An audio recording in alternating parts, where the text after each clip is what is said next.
Hello guys, football ആരാധകർ കാത്തിരുന്ന ആ നിമിഷം വീണ്ടും വന്നെത്തിയപ്പോൾ ലോകകപ്പ് വേദി മുഴുവൻ കീഴടക്കിയത് അർജൻറ്റീനയും അവരുടെ ഇതിഹാസ നായകനുമായ മെസ്സിയുമായിരുന്നു. ഗ്രൂപ്പ് ജെ പോരാട്ടത്തിൽ അൾജീരിയക്കെതിരെ നടന്ന മത്സരത്തിൽ മെസ്സിയുടെ തകർപ്പൻ ഹാട്രിക്കിൻ്റെ കരുത്തിൽ അർജൻറ്റീന 3-0 വമ്പൻ ജയം സ്വന്തമാക്കി. മത്സരം തുടങ്ങി 17-ാം മിനിറ്റിൽ തന്നെ മെസ്സി ഗോൾ വേട്ടയ്ക്ക് തുടക്കമിട്ടു. Enzo Fernandez, Rodrigo De Paul, Mac Allister എന്നിവരുടെ കൃത്യമായ മധ്യനിര നിയന്ത്രണം അൾജീരിയൻ പ്രതിരോധത്തെ സമ്മർദ്ദത്തിലാക്കി. ആദ്യ പകുതിയിൽ തന്നെ പന്തിൻ്റെ ആധിപത്യം പൂർണ്ണമായി സ്വന്തമാക്കിയ അർജൻറ്റീന അപകടകരമായ ആക്രമണങ്ങൾ നടത്തിക്കൊണ്ടേയിരുന്നു.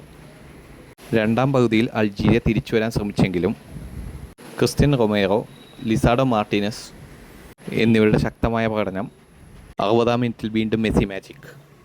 കിട്ടിയ അവസരം അതിമനോഹരമായി വലയിലെത്തിച്ച് മെസ്സി വീണ്ടും മജീഷ്യനായി മാറുന്ന കാഴ്ചയാണ് നമ്മൾ കണ്ടത്. അതോടെ ലീഡ് ഇരട്ടിയായി. സ്റ്റേഡിയം മുഴുവൻ മെസ്സി മെസ്സി എന്ന ആർപ്പുവിളികളാൽ നിറഞ്ഞു. അതോടെ അവസാനിച്ചില്ല. 75-ാം മിനിറ്റിൽ അർജൻറ്റീനയുടെ നമ്പർ 10 വീണ്ടും അദ്ദേഹത്തിൻ്റെ ക്ലാസ് തെളിയിച്ചു. അതിമനോഹരമായ നീക്കത്തിനൊടുവിൽ പന്ത് വലയിലെത്തിച്ച് മെസ്സി തൻ്റെ ക്ലാസ് വീണ്ടും തെളിയിച്ചു. ഹാട്രിക്ക് പൂർത്തിയാക്കിയ മെസ്സി ലോകകപ്പ് ചരിത്രത്തിലെ മറ്റൊരു മറക്കാനാവാത്ത രാത്രിക്ക് കൂടി സാക്ഷ്യം വഹിച്ചു. മത്സരത്തിൽ ജൂലിയൻ ആൽവാരസ്, നിക്കോളോ ഗോൺസാൽവസ് എന്നിവരും മുന്നേറ്റ നിരയിൽ മികച്ച പിന്തുണയാണ് നൽകിയത്. മറുവശത്ത് അൾജീരിയയ്ക്ക് വേണ്ടി താരങ്ങൾ പോരാടിയെങ്കിലും അർജൻറ്റീനയുടെയും മെസ്സിയുടെയും വേഗതയും കൃത്യതയും അൾജീരിയയെ തകർത്ത് കളഞ്ഞു.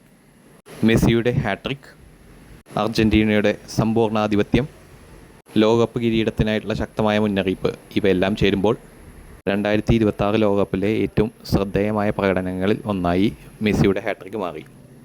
ഇതിൽ നിന്ന് നമുക്ക് മനസ്സിലാവുന്ന ഒരു കാര്യം, മെസ്സി ഇപ്പോഴും അവസാനിച്ചിട്ടില്ല. അദ്ദേഹം ഫുട്ബോളിൻ്റെ ഇതിഹാസമാണ്. അദ്ദേഹം രാജാവാണ്.